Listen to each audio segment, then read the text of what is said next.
아침에 우리 여성분들 다 거울 한 번씩 다 보고 오셨죠? 그럼 남성분들은 미안하니까 우리 남성분들도 다 거울 한 번씩 보고 오셨죠? 왜 보셨어요? 습관처럼 씩 봅니까? 그건 아니죠. 얼굴에 뭣도 좀 예쁘게 하려고 좀 바르기도 하고, 머리도 좀 가지런히 좀 이렇게 정리를 좀 하기도 하고, 옷 맵시도 좀 한 번 더 이렇게 좀 살피기도 하고, 그러기 위해서 거울을 보시잖아요. 예쁜가 안 예쁜가 이렇게 보는 거잖아요. 립스틱이 잘 발랐는지 안 발랐는지 바다가 씩 올라가면 또 어떡할 뻔해요, 그죠? 예쁘게 발라졌는지 안 발라졌는지. 우리의 겉모습 이렇게 보여지는 것, 단장하고 꾸미고 예쁘게 하는 이유가 뭐죠? 누군가가 나를 봤을 때 저 사람 왜 저래? 라고 하면은 불편하잖아요. 그런 말을 하지 않는다 할지라도 혐오감은 주고 싶진 않는 거잖아요. 그래서 겉으로라도 조금 예쁘게 보여지면 어찌됐든 누가 다가와서 당신 참 예쁩니다라고 말하지 않을지라도 그런 꾸미고 예쁘게 단장하는 모습을 통해서 좀 더 내 모습을 그렇게 보여주고 싶은 거잖아요. 우리의 신앙도 그래 합니다. 내가 살아가는 모든 신앙을 왜 예쁘게 꾸며야 될까? 왜 우리가 신앙생활을 살아가면서 우리의 행동거지를 왜 예쁘게 해야 되는가? 우리가 살아가는 삶에 있어서 왜 자꾸만 마치 거울을 보는 것처럼 우리는 자꾸만 말씀 앞에 나를 비추어야 하는가? 이 모든 이유는 하나입니다. 내 믿음의 삶이 예뻐지기 위한 것입니다. 내 믿음의 삶을 아름답게 꾸미기 위한 것입니다. 이러한 점검과 이러한 우리의 자세나 태도가 없다면 우리는 아침마다 쑥대머리에 그저 아무거나 걸치고 그저 온 동네방네를 싸돌아다니는 꽃 꽂는 사람과 그렇게 크게 다르지 않는 거죠. 그렇게 단정하게 꾸미는 그 모습이 필요하듯 우리의 신앙도 그런 단정함이 필요하다는 거죠. 불의로 진리를 막는 사람들, 하나님을 알만한 것을 만물 속에 보여주었음에도 불구하고 하나님을 인정하지 않고 예배하지 않는 사람들, 스스로 지혜로운 사람이라고 자랑하며 우상 숭배를 하는 사람들에게 반드시 하나님은 진노를 나타내신다 라고 말씀을 드렸죠. 그 진노는 하나님께 버림을 받는 것이라 했습니다. 하나님의 간섭을 싫어하고 인간의 욕망에 따라 살고자 하니 하나님은 그 인간의 욕구의 바람대로 그 자신의 욕구에 따라 살아가도록 그대로 내버려 두신다라고 했죠. 그 결과가 뭐라 했습니까? 부끄러움에 빠지는 삶을 살게 되는 거라 했습니다. 지난 시간에 함께 고민했던 내용이었습니다. 자, 그러면 여러분 지난 한 주간 가만히 한번 생각해 보십시다. 여러분 어떻게 지내셨습니까?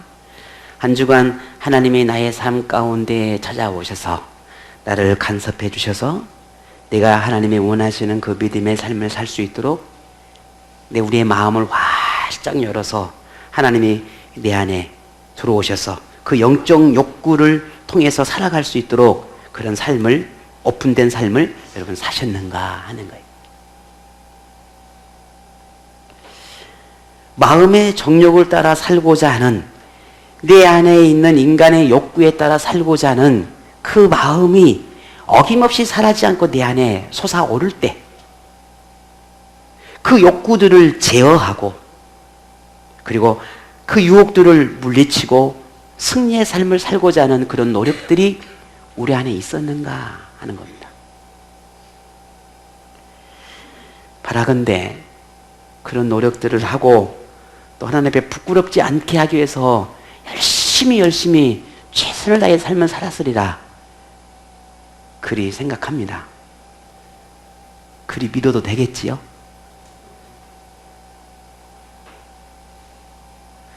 갑자기 설교를 그만둬야 되겠다는 생각이 확 드는 이유는 뭘까요?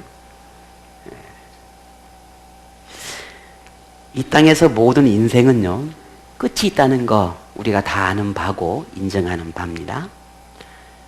하지만 이 죽음 이후에 이 땅에서 모든 삶을 마치고 죽음 이후에 하나님의 심판이 있다는 사실, 여러분 이 또한도 믿고 계시죠?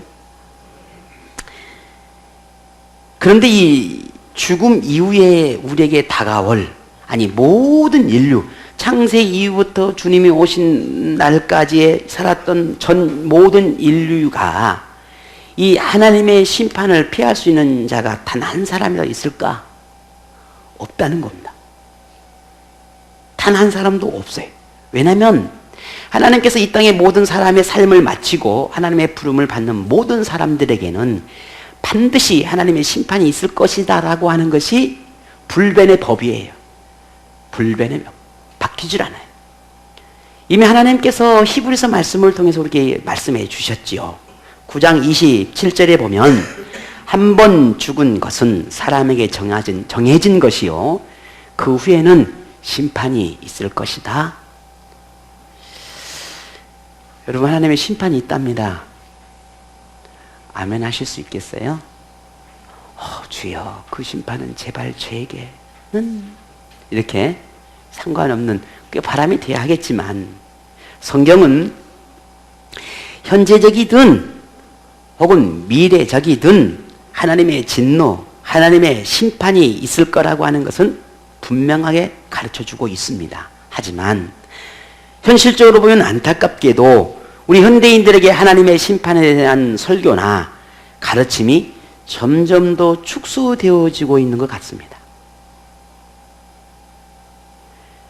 물론 위로나 격려나 용기를 주는 거나 치유나 소망이나 이 축복과 같은 이 아름다운 이야기들이 성경의 가르침이고 또 그것을 가지고 설교를 해야 한다라고 하는 거 너무나 마땅하고 당연한 일입니다. 그렇지만 우리 현대인들에게 많은 부분 이러한 설교에 맞들어져 있다는 거예요. 칭찬과 격려하는데 거기에는 귀를 좋은 곳이 듭니다. 이런 편협적인 신앙 속에 물들어 있다는 거예요.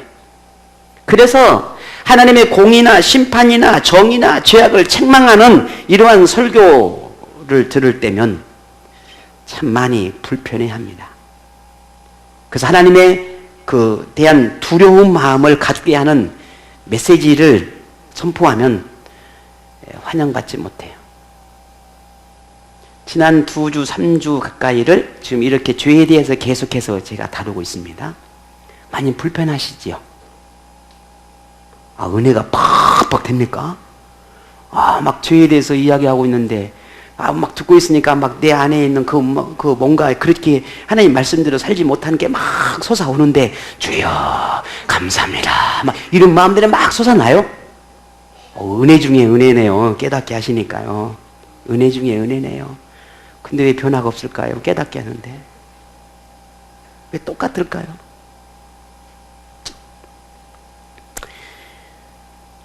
분명히 이는 건강한 신앙은 아닙니다.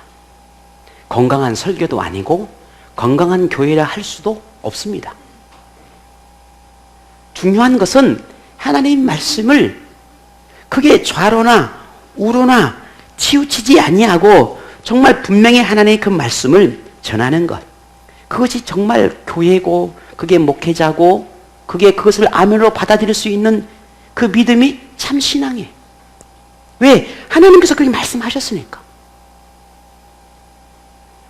저는 오늘 우리 믿음의 식구들이, 오늘 우리 공동체 모든 식구들이 믿음으로 하나님을 붙잡을 수 있는 방법이 만일 하나님께 대한 두려운 마음을 갖게 하는 것이라면 저는 이 하나님의 심판에 대해서 설교하는 것을 저는 기꺼이 주저하지 않을 것입니다.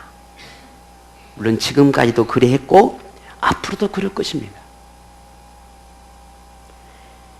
그렇다고 만일 여러분이 하나님의 심판에 대한 말씀 때문에 하나님을 사랑할 수가 없다. 나는 그런 설교를 듣고 신앙생활을 할 수가 없다. 나는 그런 말들을 듣고 내가 어떻게 하나님의 그 즐거운 믿음의 삶을 살 수 있겠는가? 나는 그럴 수 없다. 라고 여러분 생각한다면 그것은 진짜 사랑이, 진짜 신앙이 아닙니다. 진짜 하나님을 사랑한다고 할 수는 없습니다. 이것은 마치 부모가 자신을 꾸중하고 엄격하게 대한다고 해서 나는 엄마를, 아빠를 더 이상 사랑하지 않을 거야 라고 말하는 자녀와 똑같은 것입니다.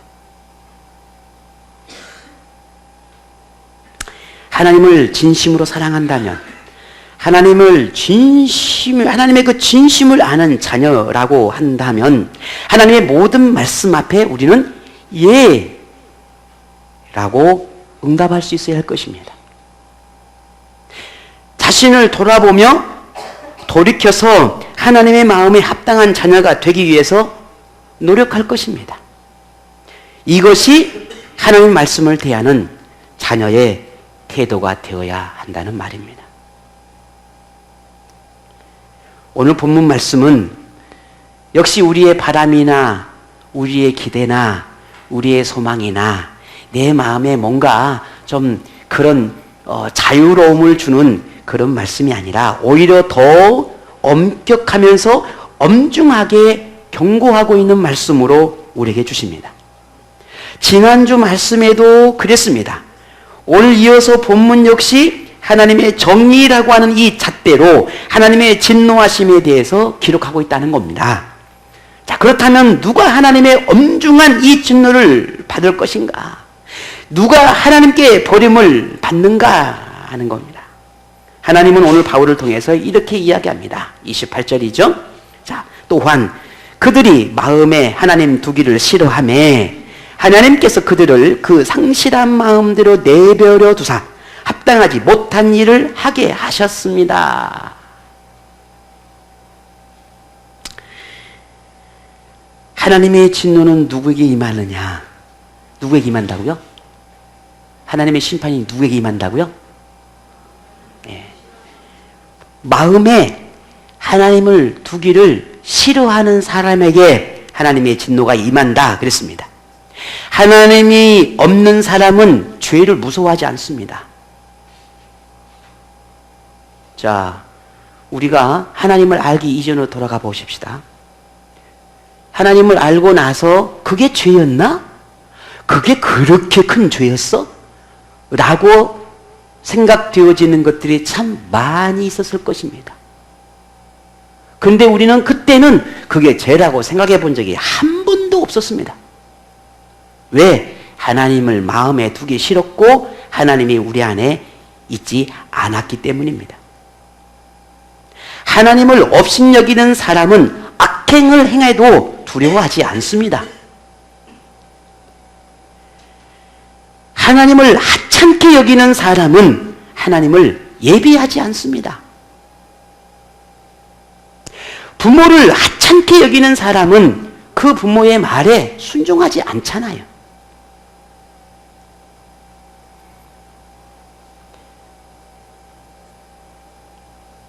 그토록 하나님의 말씀보다, 그렇게 하나님의 생명의 말씀보다 내 자신이 원하는 그것을 따라 살아갑니다.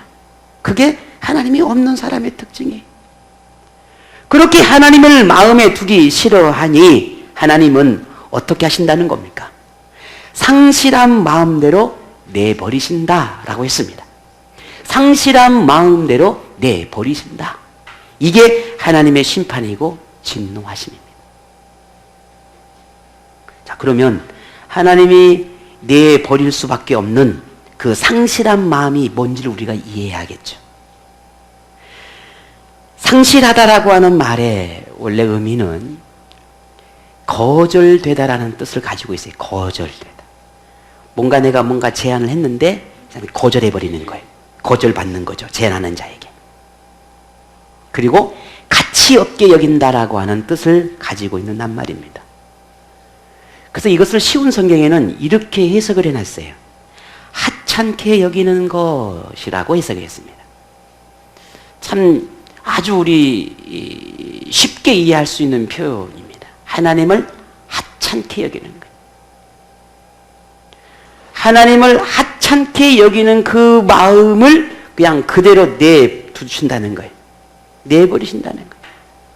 하나님을 마음에 두기 싫어하는 그 마음이 하나님을 하찮게 여기는 마음이라는 겁니다. 근데 그 마음을 그대로 내버리신다는 거예요. 이것은 하나님의 말씀을 가치 없는 것으로 취급한다는 의미입니다. 하나님을 마음에 두는 것을 불필요한 것으로 여기는 겁니다. 하찮은 것으로 여기는 것입니다. 자, 조금 더 넓은 의미로 우리가 생각해 본다면 하나님의 그 복음을 가치 없는 것으로, 다시 말해서 하찮은 것으로, 하나님께서 주시는 이 구원을 주시는 능력, 그 구원을 불필요한 것으로 여긴다는 겁니다. 그 마음을 하나님은 그대로 둬버린다는 거예요. 그래? 내가 필요 없구나. 그래? 나의 말이 그렇게 너에게는 하찮은 것이 불과한 것이구나. 내가 너에게 말하는, 가르치고 내게 주는 이 모든 은혜가 너에게는 그토록 하찮은 것이구나 라고 내버려 둬버린다는 거예요. 그것이 자유일까요? 그것이 평안일까요? 그것이 행복일까요? 아니잖아요. 그런데 그것이 자신에겐 즐거움이라고, 평안이라고, 자유로움이라고 여겨버리는 거죠. 그래서 하나님은 내버려 둬버린다는 거예요. 하나님은 이러한 인간의 악함을 알고 계셨습니다. 아니, 알고 계시죠. 그래서 구약에는 선지자를 보내서 하나님의 뜻을 전달했습니다. 하지마, 그러면 안 돼. 신약에 와서는 하나님의 아들이신 예수님을 통해서 하나님의 말씀의 그 진실함을 더욱 확실하게 보여주고 싶어서 이 땅에 오셔서 또 보여주셨습니다. 그럼에도 불의로 진리를 막는 사람이라면, 그럼에도 하나님을 불신하고 거부한다면, 그럼에도 하나님을 마음에 두기를 싫어한다면 하나님은 어떻게 해야 할까요? 그들의 그런 고집과 아집과 교만한 마음으로 살아가도록 하나님은 그대로 내버려 두신다는 것이었습니다. 뭐 여러분도 다 그런 경험을 해보셨겠지만 저 역시도 우리 아이들을 키워가면서 참 정말 말을 잘 듣고 정말 뭐 누가 봐도 정말 너무너무 예쁜 아들로 키워지고 딸들로 키워지면 참 좋겠지만 꼭 그렇지만 않아요. 그런데 참 고맙고 감사한 것은 그런 삶을 살아가고 부딪히고 충돌이 일어나고 그런 부모가 되어서 자녀들을 그럼에도 불구하고 키워가는 그 과정 속에서 참 감사한 것은 하나님의 마음이 더 많이 알아지더라는 겁니다. 하나님이 나를 향한 마음이 어떠한지를 더 깊이 알아가게 되더라는 거죠. 왜? 나도 하나님을 누구라 부르죠? 여러분 하나님을 누구라 부르시나요? 그럼 여러분 하나님에게 누군가요? 그럼 여러분에게 자녀는 다 미안합니다. 다 있잖아요. 내가 부모가 되었을 때, 그리고 내가 바라보는 자녀를 바라봤을 때 하나님이 나의 부모가 되고 나의 아버지가 되어서 그 아버지 하나님이 나를 바라봤을 때 나는 어떤 자녀의 모습일까? 이걸 생각해 보면 그 아버지 하나님의 마음이 10,000분의 1이라도 100,000,000분의 1이라도 이해가 되더라는 겁니다. 내 아이들의 모습을 보면서 혹 나도 하나님 앞에 저런 모습은 아닐까 생각이 되어지더라는 겁니다. 그래서 더 하나님의 마음을 이해하고 싶어지게 되고 더 하나님의 말씀을 알고 싶어지게 되고 더 하나님께 가까이 가고 싶어 하시는 마음들이 생겨나더라는 거죠. 혹 여러분 하나님 말씀을 들을 때 우리 마음에 하나님의 말씀을 하찮게 여기는 태도는 없는지, 육신의 부모, 육신의 자녀, 우리가 살아가는 모든 삶의 혈연적인 관계 너무 중요하죠. 하지만 오늘 우리가 하나님의 자녀라면, 내가 정말 하나님의 자녀라면, 내가 하나님의 자녀라는 믿음의 확신이 있다면, 내가 진정으로 하나님이 선택받은 믿음의 자녀라고 하는 이 사실을 조금도 의심하지 않는다면 우리는 하나님의 말씀을 가치 없는 것으로 여겨서는 안 될 것입니다.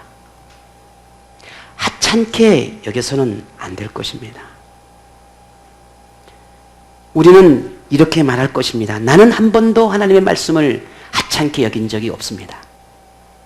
나는 하나님 말씀을 조금도 단 한 번도 그렇게 소중하게 가볍게 여겨본 적이 없습니다라고 우리는 말할 수 있을 것입니다. 자, 그렇다면 우리의 신앙생활이, 하나님을 향한 우리의 마음이 우리의 말과 행실 속에서도 증명되고 있는지 우리는 생각해 보아야 합니다. 하나님께서 우리의 믿음을 판단하실 때는 뭐가 기준이 될까요? 말이 아닙니다. 행위입니다. 내가 하나님 앞에 얼마나 아름다운 믿음의 말을 했느냐가 중요한 게 아니라 그 믿음의 말을 따라 나는 얼마나 어떻게 믿음의 삶을 살았느냐예요. 내 삶이 하나님의 평가되어지는 것이지, 내 포장되고 내가 이렇게 꾸며진 이 말이 하나님 앞에 평가되어지는 않는다는 말입니다. 만일 우리의 행위가 하나님의 말씀을 하찮게 여기는 모습이 있다면 하나님은 어떻게 하실까요? 하나님으로부터 우리는 내버림을 받게 될 것입니다.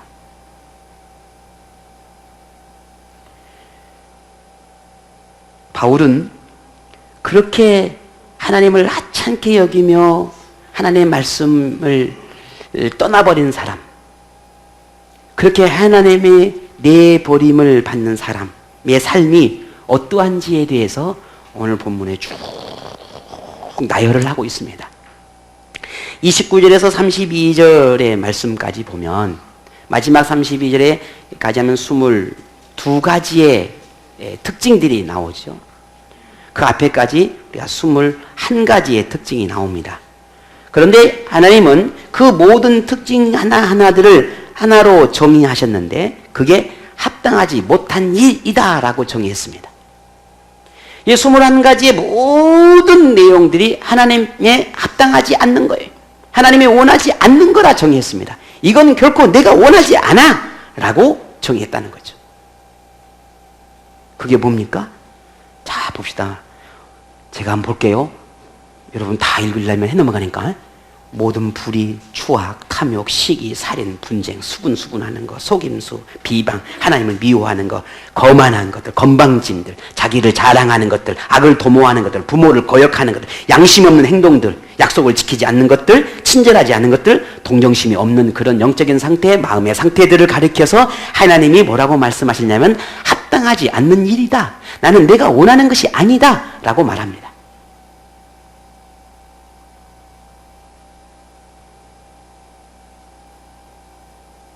예, 지금 읽고 계시는 거예요. 예, 하나하나.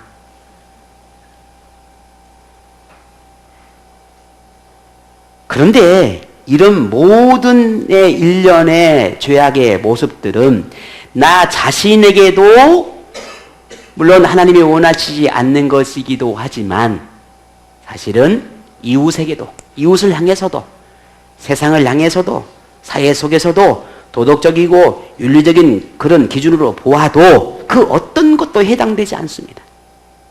더더욱이나 하나님을 향한 범죄의 행위다라는 것이죠. 여기서 여러분은 한 가지 의문을 가질 수도 있습니다. 목사님, 세상에는 말이죠, 하나님을 믿는다고 말하는 사람보다 하나님을 믿지 않는다고 말하는 사람들의 모습이 훨씬 훨씬 더 아름답게 보여지고 훨씬 더 선하게 잘 살아가는 모습, 훨씬 더 예의 바르고 정말 법 없이도 살 것만 같은 그런 사람들이 사실은 솔직히 얼마나 많습니까? 그러면 그런 사람들을 우리는 어떻게 이해해야 합니까? 라고 여러분 우리가 의문을 가질 수 있을는지 몰라요. 자, 오늘 그러면 이 본문을 통해서 바울이 말하고자 하는 그 의도를 우리가 분명히 알아야 합니다. 바울이 하나하나 20가지가 넘는 것들을 쭉 나열하는 것은 하나님을 마음에 두기 싫어하는 모든 사람들에게 오늘 이 본문이 말하는 그 하나하나가 다 그대로 나타난다는 것이 아닙니다. 사람이 하나님으로부터 내버린 상태가 된 상태로 계속해서 지속되어질 때 결국은 인간 본래의 그 죄의 모습이 드러날 수밖에 없다는 것을 말하는 겁니다. 내가 오늘 당장 하나님을 떠났다고 해서 이 많은 것들이 한꺼번에 다 몰려오는 게 아니라 그 말입니다. 하나님을 떠나서 더 이상 하나님을 내 마음에 두기 싫고 하나님의 말씀을 내 삶의 지표로 삼기 싫어하는 그 마음으로 내가 살아갈 때 이러한 죄악들은 너무나 당연하게 찾아올 수밖에 없다라는 거예요. 왜냐하면 이 악이라고 하는 것, 이 죄라고 하는 것은 반드시 이 하나님과 하나님과의 관계 속에서 연결되어지기 때문에 그렇습니다. 거룩한 이 하나님의 마음을 품지 않으면 순결한 하나님의 그 말씀을 내가 품지 않으면 하나님의 간섭하심이 내 삶에 일어나지 않는 상태가 계속해서 되어진다면 그래서 하나님으로부터 버림을 받게 된다면 우리에게 일어나는 모든 죄악의 모습은 이러할 수밖에 없다라는 겁니다.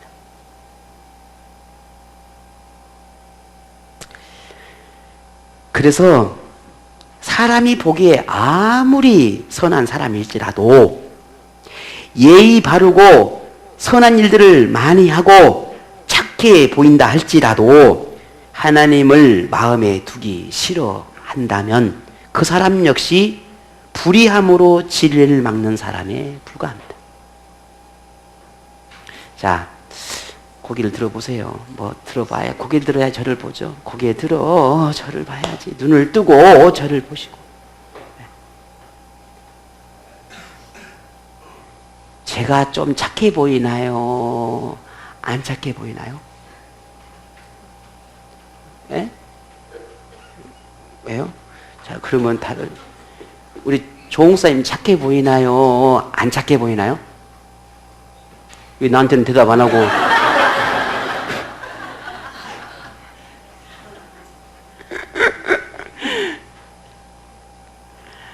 자, 여기 계신 여러분 모두는 제가 볼 때는 그렇습니다. 여기 계신 다 여러분들은 그닥 그렇게 큰 악을 행하거나 정말 오늘 이 성경에 나오는 그런 정말 물론 다는 아니겠지만 그래도 그렇게 살지는 않을 거라고 생각합니다. 옆에 분 한번 보세요. 그리 살겠는가? 아, 그리 살게 생겼어요? 그러지 않을 거라고 생각을 합니다. 자, 그렇다면 그냥 우리 이렇게 생각할까요? 우리가 만약에 성경에서 말하고 있는 이거 말고 그냥 하나님의 필요 없어, 나 믿음 생활 안 할 거야 라고 여러분 사셨다 하더라도 누군가가 여러분이 찾아와서 당신이 왜 그렇게 악하게 삽니까? 라고 말할 사람 여기 아무도 없다 그 말입니다. 그런데 우리가 볼 때는 그렇지만 하나님 편에서도 그렇겠냐는 거예요. 그러지 않다는 거죠. 우리의 생각은 선하고 너무너무 예의 바르고 착하고 정말 성실하고 아무튼 모든 칭찬의 말들을 다 갖다 붙일 만큼의 사람이라 할지라도 하나님도 그렇게 평가하시겠냐는 거예요. 왜냐하면 그런 모든 우리의 삶에서 나타나는 것은 내 자신의 모든 행위가 선하고 나의 선택하는 모든 것이 옳은 것이고 내가 선택한 그 모든 삶은 옳은 판단이라고 생각하며 살아가는 것입니다. 그렇잖아요? 비록 그 사람의 모습이 사람들에게 선하게 보일지라도 우리 모두는 스스로가 내가 살아가는 모든 삶이 지혜로운 사람이라고 생각하고 있는 것입니다. 하나님을 예배하지 않다 할지라도 나는 내 스스로 지혜롭게 살아가고 있다라고 내 스스로를 바라보고 있는 것입니다. 굳이 내가 하나님의 가르침을 받지 않아도 내가 선하고 착하게 살아올 수 있는 그런 능력과 의지가 나는 그런 마음이 있다라고 생각하고 살아가고 있는 것입니다. 결국 그 모든 것은 하나님을 그 마음에 두기를 싫다라고 하는 것에 불과한 것입니다. 결국 하나님의 말씀을 하찮게 여기고 있는 것에 그게 다르지 않다라는 거예요. 그것은 하나님의 편에 보면 죄악일 뿐입니다. 그건 죄예요. 그래서 하나님은 어떻게 합니까? 그들도 역시 하나님의 진노의 대상이 될 수밖에 없다라는 겁니다. 이미 우리가 지난 시간에도 봤듯이 말이에요. 자, 우리 모습 한번 볼까요? 바울이 말하는 악한 모습이 있는지 없는지 한번 내 자신 한번 가만히 생각해 봅시다. 어떤 모습일까? 20가지, 21가지 쫙 봐니까 여러분 아까 보셨잖아요. 어때? 있어요? 없어요? 다른 건 잘 모르겠는데 수근수근 그런 건 있을 것 같죠? 예? 그냥 우리 흔히 하는 말로 그냥 할까요? 뒷담 맞추는 거 다 있잖아요. 해죠? 수근 다 있잖아요. 아, 살인만 빼고 다 있는 것 같아요. 우리 권사님의 마음에 제가 조금 미안하지만 한번 꺾어드릴 수 있는 말을 한번 할까요? 성경에 보면은 사람을 죽이는 것은 두 가지의 방법이 있습니다. 하나는 사람을 육신의 목숨을 빼앗는 게 살인이지만 저 사람에게 막 욕을 하는 것도 뭐예요? 살인이에요. 권사님, 욕 해본 적 있습니까? 없습니까? 몇 명한테 욕을 하셨습니까? 이건 제 말이 아니죠. 마태복음 예수님께서 말씀하셨잖아요. 라가라고 하는 자는 살인하는 자예요. 그 라가 욕하는 거예요. 험담하는 거거든요. 그게 살인은 살인. 그럼 우리는요, 자, 그렇게 따지다 보면 오늘 20가지 권사님 어떻게 생각하십니까? 다른 거 한번 찾아보실랍니까? 한 가지 빼는 거 뭐 없는가? 그렇게 보면 정말 우리의 완벽한 하나님의 말씀 앞에 하나님을 떠나서 마음껏 내가 살아도 죄를 짓지 않을 것 같아도 내가 선하고 착하게 살면 정말 내가 아름다운 믿음의 삶을 아름다운 그런 삶을 살고 있는 것 같아 보여도 하나님의 법에서 하나님에서 떠난 사람은 자유로울 수가 없는 겁니다. 다 그래서 하나님은 그들을 진노할 수밖에 없다는 이유가 바로 그거예요. 왜? 인간의 본연 안에 있는 이 죄의 속성을 끊어볼 수 없기 때문이에요. 하나님 말씀을 알고 가르침을 받고 깨닫는 것들이 있음에도 우리는 돌이키지 않으려고 하는 것들이 너무 많아요. 하나님의 원함을 알고도 자신이 원하는 것을 더 중요하게 여기는 모습 우리에게 있지 않습니까? 이건 정말 하나님 원하는 건 알고 있는데 아니야 이번만큼은. 만일 그렇다면 그 태도는 하나님의 말씀을 하찮게 여기는 것입니다. 죄송하지만 하나님의 말씀을 가치없게 여기는 것입니다. 우리 마음속에 아무리 작은 것이라 할지라도 하나님께 대한 악의적인 모습이 있다면 우리는 반드시 털어내야 합니다. 다 털어내야 돼요. 다 털어내야 합니다. 그리고 하나님의 복음으로 채워넣어야 합니다. 하나님의 말씀을 따르고자 하는 그 열정들, 열망함들을 우리 마음 안에 채워넣어야 합니다. 우리 마음이 순결할 때 우리의 생활도 순결해지기 때문에 그래요. 그 사람을 아는 것은 그 사람의 말이 아닌 그 사람의 행동이라는 말이 있습니다. 우리는 사람을 속이기 위해서 얼마든지 아름다운 말들을 표현해낼 수 있어요. 그러나 그 사람을 진짜 아는 것은 그 사람의 삶과 그 사람의 행동을 보면 알 수 있지요. 저도 여러분에게 얼마든지 여러분 속이려고 작정을 하고 포장된 말로 하면 속일 수 있다고 생각을 합니다. 그러나 내 행동은 속일 수 없는 거거든요. 그것이 하나님이 오늘 우리가 원하는 것은 바로 여기에 있습니다. 우리의 마음이. 그래서 마음에 하나님을 두기 싫어한다라고 하는 것을 말씀하는 이유가 모든 신앙의 문제, 삶의 문제는 마음의 문제부터 시작되는 것입니다. 내 마음이 하나님께 없으니 내 삶이, 내 생활이 하나님께 없다는 것을 보여주고 있는 삶으로 살아가게 되는 것입니다.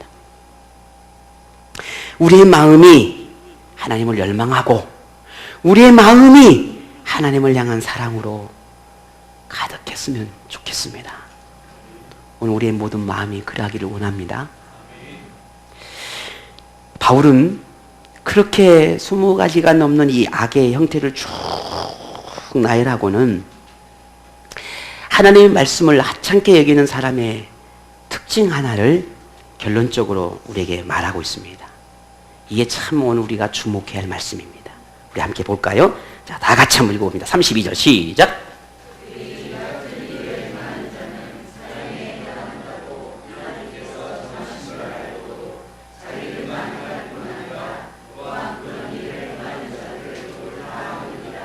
아멘. 악을 행하는 자신에게도 부끄러운 마음도 없고 부끄러워하지도 않아요. 그런데 악을 행하는 다른 사람들 향해서도 괜찮아. 뭐 그게 무슨 대수야. 괜찮아. 잘하고 있는데 뭐 라고 두둔해 준다는 것입니다. 이게 악의 극치.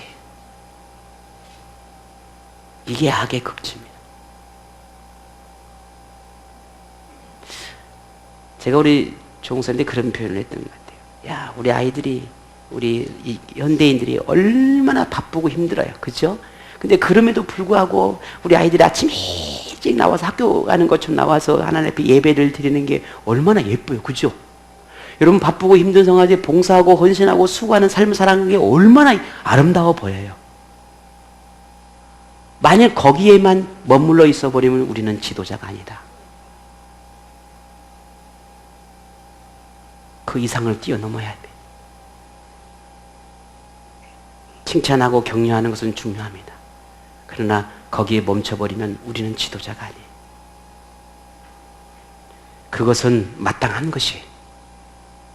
거기 하나 플러스 알파가 들어가야 돼요. 이게 그리스도인입니다. 이게 그리스도인이에요. 목사가 마땅히 설교하는 거, 목사가 예배 인도하는 거, 그건 당연한 거예요. 하나님을 위해서 모든 성도들보다 훨씬 더 열정을 가지고 노력하는 거, 그건 너무 당연한 거예요. 그게 더 옵션처럼 생각하는 건 그건 목사 그만해야 돼. 당연한 것입니다. 더 잘해야 되고, 더 많이 해야 되고, 더 열정적으로 해야 되고, 더 뜨겁게 해야 되고, 더 간절해야 되고. 왜? 그게 우리의 기대치거든요. 그게 하나님의 기대치고요. 당연한 거예요. 그걸 자랑할 이유는 없는 거예요. 이유가 없어. 그건 자랑의 이유가 아니에요. 그건. 우리 그리스도인들이 하나님의 말씀대로 살아가는 거, 순종할 삶을 살아가는 거, 그 자랑거리가 아니라니까요. 그건 당연한 거란 말이에요.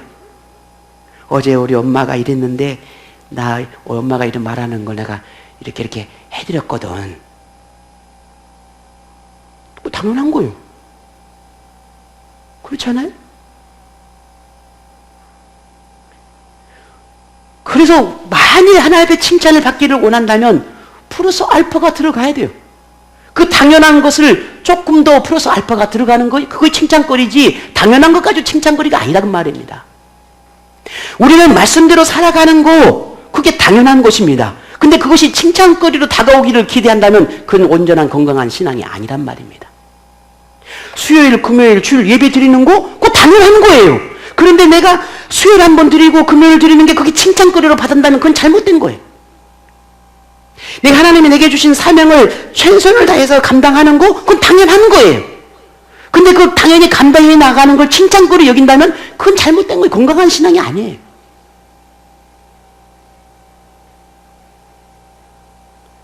그런데 우리는 그렇게 말하죠. 아이고, 괜찮아. 다 그럴 수 있는 거예요. 다른 사람들도 다 그렇게 하는데 뭐. 아이고 뭐 그게 큰 번 죄라고. 죄예요. 아니 이제 막 신앙생활 시작하니까 그 다 이해할 수 있어요. 다 하나님도 이해할 거야. 예, 하나님 이해해요. 하실 겁니다. 그러나 그건 옳은 것이 아니에요.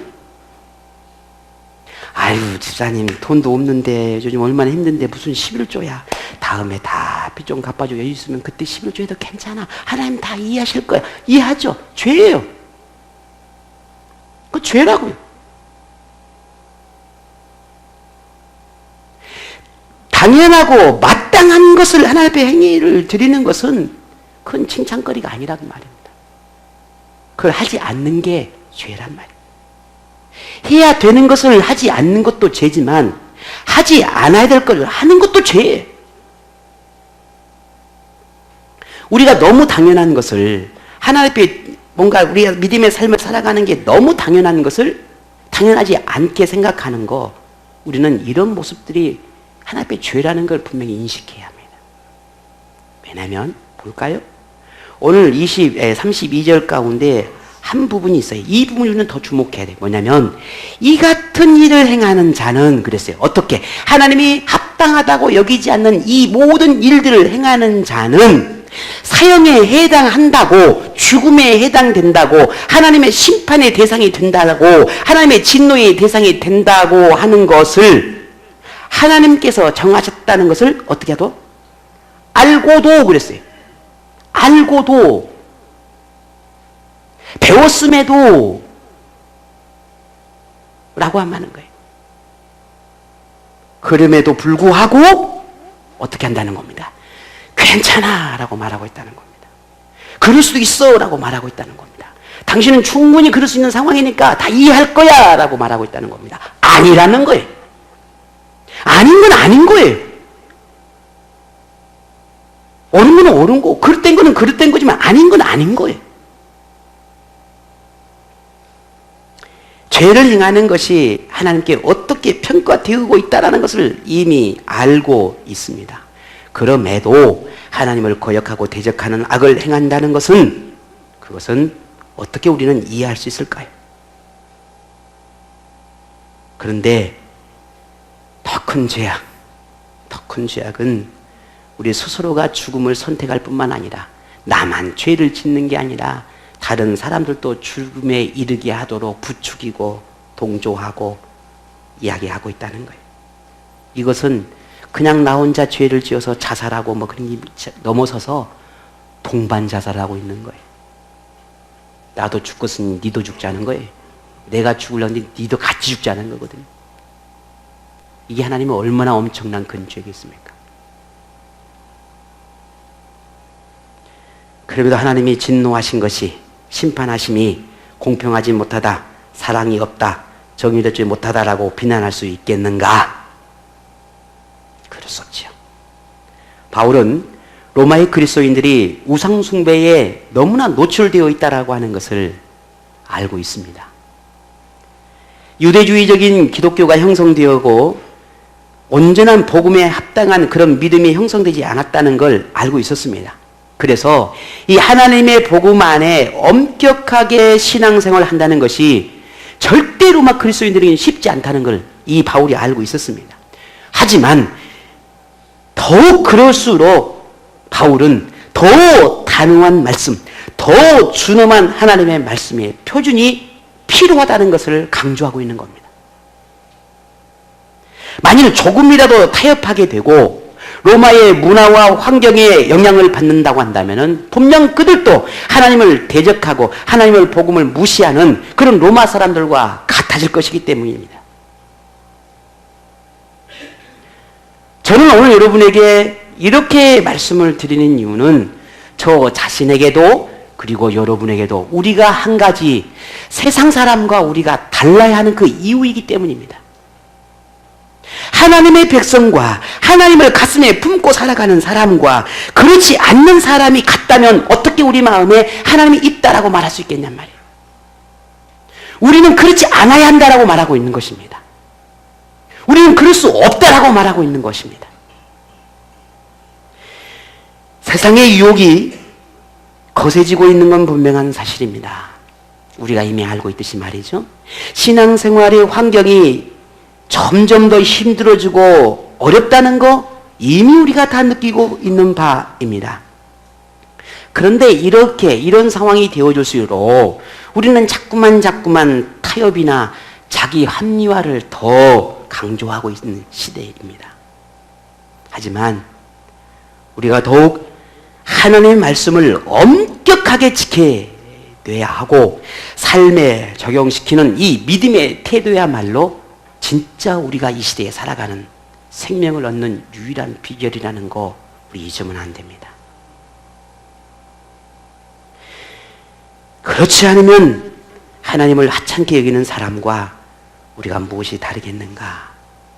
하나님은 이 바울을 통해서 이것을 말씀하고 싶어 하시는 것입니다. 하나님의 복음을 듣고 구원의 은총을 얻게 된 오늘 우리가 가장 중요하게 여겨야 할 이 신앙의 표준이 하나님 말씀이다 라는 것입니다. 여러분 믿으십니까? 하나님 말씀이다. 그런데 만일 세상의 논리나 지식이나 가치관과 우리가 혼돈하여서 오히려 그들의 말에 동조하고 두둔한다면 이는 하나님의 말씀을 하찮게 여기는 것이고 무가치하는 것으로 취급하는 것이 되니 오늘 우리가 정신 똑바로 차리지 않으면 우리의 믿음의 순수함을 잃어버릴 수밖에 없습니다. 그렇다면 우리는 어떻게 해야 할까요? 이미 하나님 우리에게 방법을 가르쳐 주셨습니다. 어떻게? 로마서 12장 2절 한번 찾아볼까요? 여러분 뭐 알고 계시는 말씀이지만 로마서 12장 2절에 이렇게 말씀하셨네요. 한번 읽어주시겠습니까?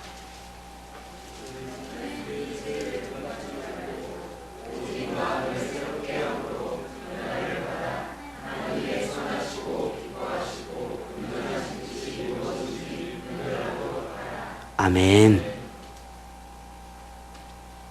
말씀이 들려주십니까? 하나님의 말씀이 여러분의 마음에 들려주십니까? 오늘 이렇게 말합니다.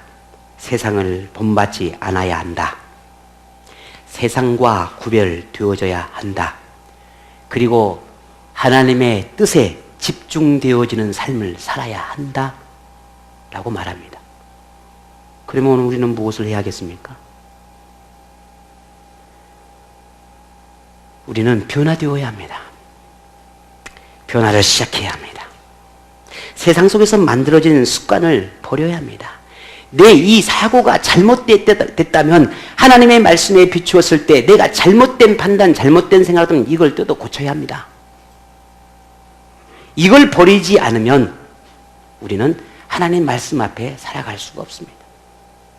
그리고 경건한 영적 습관들을 우리는 새롭게 만들어야 합니다. 영적 습관을 통해 하나님과의 관계를 더욱 굳건히 해야 합니다. 하나님과의 관계를 통해 우리 마음에 하나님의 거룩함들을, 하나님의 순결함을, 하나님의 복음의 은혜를 차곡차곡 쌓아 올려야 합니다. 마음을 열고 하나님의 요구하심의 말씀들로 가득 채워 넣어야 합니다. 그래서 마음이 하나님과 멀어지지 않도록, 마음이 하나님을 떠나지 않도록, 이 마음이 세상을 쫓지 않도록 더 우리는 노력해야 합니다. 그래서 마음을 지켜내야 합니다. 이제 우리의 발걸음을 멈추고 지금 우리가 머물러 있는 이 자리가 어떤 곳인지를 잠시 생각해 보십시다. 내 신앙의 자리, 내 믿음의 자리가 어디쯤 와 있는지 점검해 보십시다. 만일 하나님과 멀어져 있다면 돌이켜 하나님께로 돌아가시기를 바랍니다. 너무 멀어져 있다고 생각되어지면 빨리 지금 돌아가십시오. 순결한 자녀가 되도록 마음을 더욱 지켜내십시오. 하나님께 더욱 마음을 쏟아 부으시기를 바랍니다. 하나님의 무관심은 자유가 아니라 고통이요, 절망이요, 우리 모든 사람들에게는 멸망입니다. 영원한 생명은 오직 누구에게 있습니까? 하나님께 있습니다. 모든 악을 버리고 하나님께로 나갈 때 하나님은 거룩함으로 옷을 입혀주실 것이고, 또한 죄와 싸워서 승리하도록 하나님 우리를 도우실 것입니다. 이 믿음으로 마음을 지켜내십시오. 그래서 영원한 하나님 나라에로 넉넉히 들어가는 그런 하나님의 은혜가 오늘 여러분 모두에게 임하기를 간절히 원합니다. 우리의 삶에 이미 이루어지는 이 기적 같은 이 은혜가 우리의 마음을 지킴을 통해서 평생 구원의 은혜가 또 하나님의 그 은혜 속에 머무는 우리 모든 삶이 되기를 주의 이름으로 축복합니다.